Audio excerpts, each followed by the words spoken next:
5 jenis minyak terbaik untuk menggoreng makanan. Banyak orang menyukai makanan yang digoreng, namun proses menggoreng menyebabkan terjadinya perubahan kimia pada makanan dan pada minyak itu sendiri. Karena itu, menggoreng dengan menggunakan minyak apapun bukanlah pilihan terbaik dalam mengolah makanan. Namun begitu, mari kita coba melihat beberapa alternatif dari minyak goreng yang paling baik untuk digunakan. Untuk menggoreng, perlu memilih minyak yang tahan terhadap suhu tinggi dan memiliki profil asam lemak yang baik. Minyak mengandung berbagai jenis asam lemak, termasuk asam lemak jenuh, asam lemak tak jenuh, dan asam lemak trans. Selain profil asam lemak, kandungan antioksidan dan titik asap juga penting diperhatikan.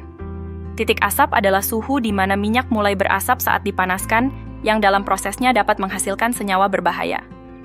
Namun di sisi lain, kadar kandungan antioksidan yang tinggi di dalam minyak membuatnya lebih tahan terhadap pembentukan senyawa berbahaya. 1. Minyak zaitun atau olive oil. Minyak zaitun merupakan minyak goreng utama dalam diet Mediterania. Minyak zaitun memiliki titik asap yang baik untuk menggoreng, yaitu 210 derajat Celcius. Minyak zaitun juga kaya akan antioksidan. Karena itu, minyak zaitun memiliki kemungkinan yang lebih kecil dalam menghasilkan senyawa berbahaya. Tetapi minyak zaitun murni atau extra virgin olive oil memiliki titik asap yang lebih rendah, yaitu sekitar 160 derajat Celcius. 2. Minyak alpukat, avocado oil. Minyak alpukat memiliki titik asap yang tinggi, yaitu di atas 250 derajat Celcius. Minyak alpukat juga memiliki stabilitas yang sama dengan minyak zaitun saat dipanaskan. Penelitian menemukan bahwa total kapasitas antioksidan pada minyak alpukat paling tinggi dibandingkan dengan minyak lainnya. 3. Minyak dedak padi, rice bran oil. Minyak dedak padi dapat menjadi alternatif lain untuk menggoreng makanan. Minyak ini memiliki titik asap 230 derajat Celcius dan kapasitas antioksidan yang tinggi. Minyak dedak padi juga dapat dicampur dengan minyak goreng lain.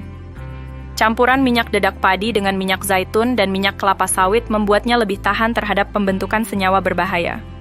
4. Minyak kacang tanah, peanut oil. Minyak kacang tanah juga memiliki titik asap yang tinggi, yaitu sekitar 230 derajat Celcius. Penelitian terhadap beberapa jenis minyak goreng menemukan bahwa minyak kacang tanah lebih stabil terhadap panas dan memiliki pembentukan senyawa berbahaya yang lebih rendah. Menariknya, minyak kacang tanah dengan pemurnian tingkat tinggi aman dikonsumsi oleh penderita alergi. Tetapi minyak kacang tanah yang melalui proses cold pressed masih mengandung alergen. 5. Minyak canola. Menggoreng dengan menggunakan minyak canola dapat menghasilkan rasa yang tidak enak. Namun minyak canola mengandung kadar asam oleat yang tinggi sehingga tahan terhadap panas. Saat membeli minyak canola, Anda dapat membaca pada labelnya tertulis mengandung kadar asam oleat tinggi, yang berarti cocok digunakan untuk menggoreng. Hal-hal yang perlu dipertimbangkan saat memilih minyak goreng. 1. Profil asam lemak pada minyak. Meskipun asam lemak jenuh seperti pada minyak kelapa stabil terhadap panas, tetap tidak disarankan untuk menggunakan minyak dengan kandungan asam lemak jenuh yang tinggi secara rutin untuk menggoreng, karena asam lemak jenuh dapat membawa dampak negatif terhadap kesehatan. 2. Titik asap. Saat minyak mulai menguap, terjadi perubahan kimia pada minyak. Hal ini mengakibatkan adanya perubahan pada penampilan dan rasa serta terbentuknya senyawa berbahaya. 3. Metode pemerosesan. Metode pemerosesan mempengaruhi stabilitas minyak dan dapat mengubah kandungan antioksidan.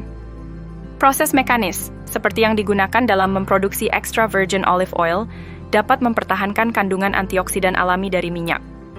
Namun, minyak olahan yang diputihkan atau dipanaskan membuat minyak kehilangan beberapa antioksidan, sehingga pada umumnya akan ditambahkan kemudian sebagai aditif. Menggoreng dengan minyak dangkal, shallow frying. Shallow frying menghasilkan banyak produk oksidasi lipid, yaitu suatu proses kimia di mana lemak pada minyak mengalami perubahan akibat bereaksi dengan oksigen dan menghasilkan bau tengik. Akibat oksidasi lipid ini terbentuklah senyawa-senyawa baru yang menyebabkan perubahan pada rasa, aroma, dan warna minyak. Beberapa dari senyawa ini bersifat karsinogenik yang dapat menyebabkan kanker. Penelitian menemukan bahwa minyak jagung dan minyak kedelai menghasilkan produk oksidasi lipid tertinggi saat shallow frying.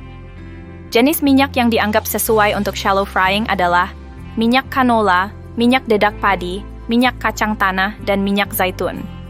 Menggoreng dengan minyak dalam, deep frying. Menggoreng dengan deep frying juga dapat menghasilkan senyawa berbahaya dan menurunkan kualitas nutrisi dari minyak dan makanan. Jenis minyak ini tidak baik untuk deep frying: minyak jagung, minyak bunga matahari, minyak wijen, dan minyak kedelai.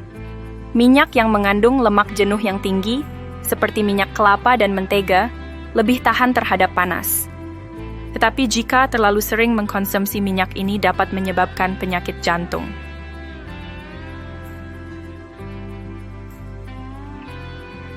Jika Anda ingin menggunakan minyak ini, Anda dapat menggunakannya dengan sedikit pemanasan atau tanpa pemanasan sama sekali, seperti membuatnya sebagai salad dressing.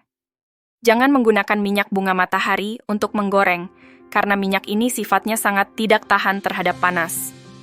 Namun, apapun jenis minyak yang Anda pakai, tidak boleh menggunakan minyak yang sama berulang-ulang agar mengurangi pembentukan senyawa berbahaya. Cara memasak yang disarankan: 1. Mengukus merupakan cara memasak yang paling sehat, karena tidak memerlukan banyak minyak atau air, sehingga nutrisi makanan lebih terjaga.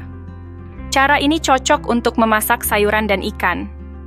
2. Merebus merupakan cara memasak yang sehat, terutama dengan membuang air rebusannya. Namun, beberapa vitamin yang larut di air bisa hilang dalam proses ini. 3. Memanggang dengan suhu sedang. 4. Menumis dengan sedikit minyak dan waktu yang singkat. 5. Dengan menggunakan panci presto. Panci presto dapat mempercepat waktu memasak dan membantu mempertahankan nutrisi makanan.